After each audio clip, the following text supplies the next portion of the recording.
Hi, I'm Jennifer from my-colorado-kitchen.com. Today we're going to be making a full meal. We're going to be making some chicken teriyaki with jasmine rice and some roasted broccoli. We're going to take our broccoli, we're going to start cutting that. You need about 1 head of broccoli. You want to cut it in individual pieces here. So I usually just take the head and cut it as best I can. And then we're going to put them right on a baking sheet. This chicken teriyaki meal is one that is just so simple. It is perfect for a weeknight meal. You will get a lot of use out of it. You're also going to get that complete protein, starch, and veggie combination. Before you're done cutting all this broccoli, you do want to make sure that your oven is set to 400 degrees. I have an oven that has a roast button on it, so I have mine on roast, but if you do not have that, which I know my past ovens have not had that, then just set it to 400 degrees and that'll work fantastically. You can cut these broccoli as small or as big as you would like. That is completely up to you. If you want to use bagged broccoli instead, you could do that. I just find that broccoli that is on the actual stems is going to just be a little bit fresher.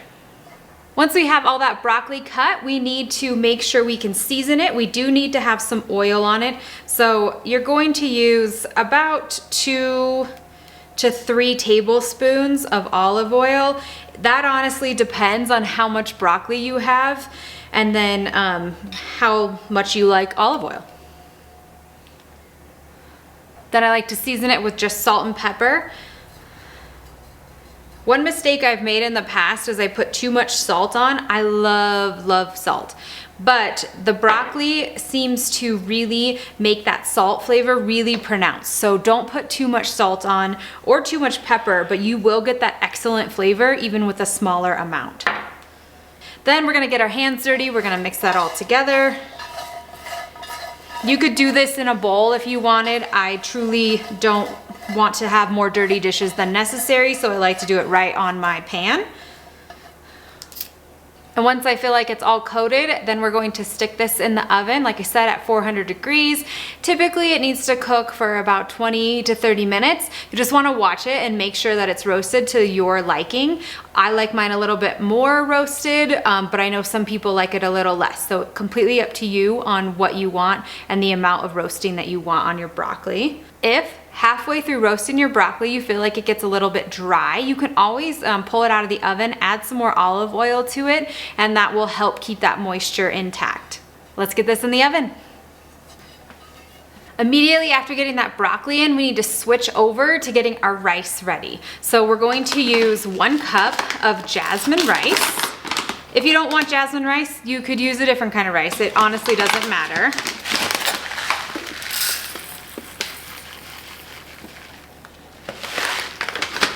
If your family likes more rice, then do more. Then we're going to add water to our pot. So the recipe for cooking rice, pretty much at a normal elevation, is going to be 1 1/4 cup water to 1 cup of rice. I find that works best for cooking this rice. But here in Colorado, we are at a high elevation. We're around 7,500 feet in elevation here. And so I need to use more water. Otherwise my rice gets extremely dry and then will burn on the bottom, which no one wants. So I'm going to use about 1 3/4 cup. So I'm adding a 1/2 cup for the elevation. But again, if you're in that normal elevation, then just 1 1/4 cup works fantastic. We're gonna take our pot of rice and water. We're gonna take it to the stove. We need to turn it on high to just get it boiling. So the way that we cook this rice is we're going to boil it on high, and then as soon as it's done boiling, we're immediately going to turn it down to low, and we're gonna put the lid on. We're gonna let that cook for 10 minutes, and then after the 10-minute mark, we're going to turn the heat completely off, and then let it just sit there for another 10 minutes, and we'll fluff it with a fork, and it'll be done. Super easy, turns out amazing. It's a perfect way to cook jasmine rice. And as soon as we get rice on, we need to start heating up our pan to cook our chicken. Once that skillet is warm, we're gonna add 2 tablespoons of butter.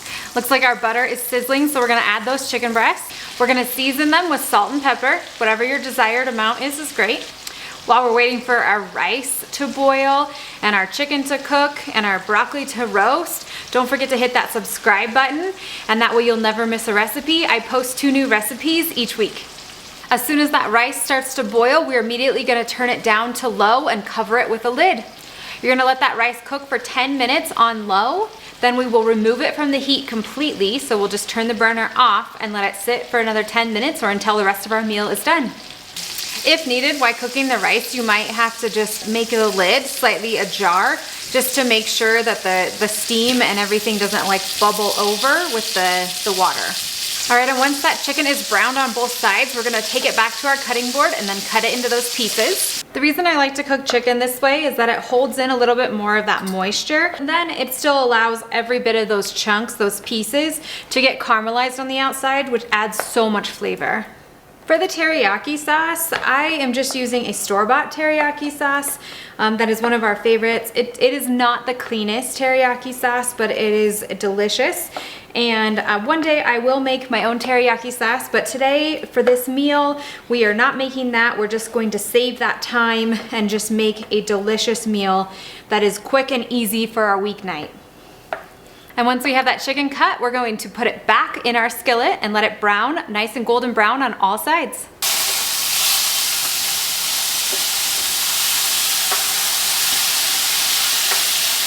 So it's been the 10 minutes, so we're gonna turn the heat off on the rice, and we're just gonna let it sit on our stovetop until the rest of our meal is done. While you're cooking the chicken and the rice, make sure you check on that broccoli periodically just to make sure that it is roasting at your desired likeness. Also, a little tip when roasting broccoli, if you crowd your pan too much, it'll more steam the broccoli, not necessarily roast it, and you won't get that little caramelized flavor that is so great on that broccoli florets. Once that chicken is cooked through and caramelized to your liking, then we're gonna add the teriyaki sauce. This step is super important. You wanna make sure you add the teriyaki sauce to your pan because it's gonna help thicken it and it's gonna make it so much better. The amount of teriyaki sauce is completely up to you. I use probably around a cup of teriyaki sauce, but honestly, I just kind of pour it on and measure with my heart. Make sure that your skillet is on low and just let that sauce thicken. And while that sauce is thickening, our broccoli is finishing, so I'm just gonna pull that out of the oven. I'm gonna check on our rice. Our rice looks pretty done as well, but I'm gonna let it sit in that pan until our teriyaki sauce is thickened. Our sauce looks thickened enough, so I'm going to pull that off of the heat, and then we can serve it and eat. We'll fluff that rice with a fork or a spoon. And now that our meal is done, we are just going to plate it and then we can eat. So first, we're going to take some rice, that in the center of our plate or our bowl. Next thing I'll do is I'm gonna take that chicken, we'll put it right on top of that rice. We'll put some broccoli on the side. So good. That broccoli is just roasted perfectly. And there you guys have it. We made a whole meal together. Our chicken teriyaki with jasmine rice and roasted broccoli in just right at 30 minutes. You can have a meal, a full meal on the table for your family. Thank you guys so much for watching. If you love this recipe, make sure you hit that subscribe button, hit the bell so you don't miss any recipes, like this video, and then go to my website at my-colorado-kitchen.com. You'll get the full recipe details there. And from my kitchen to yours, happy cooking!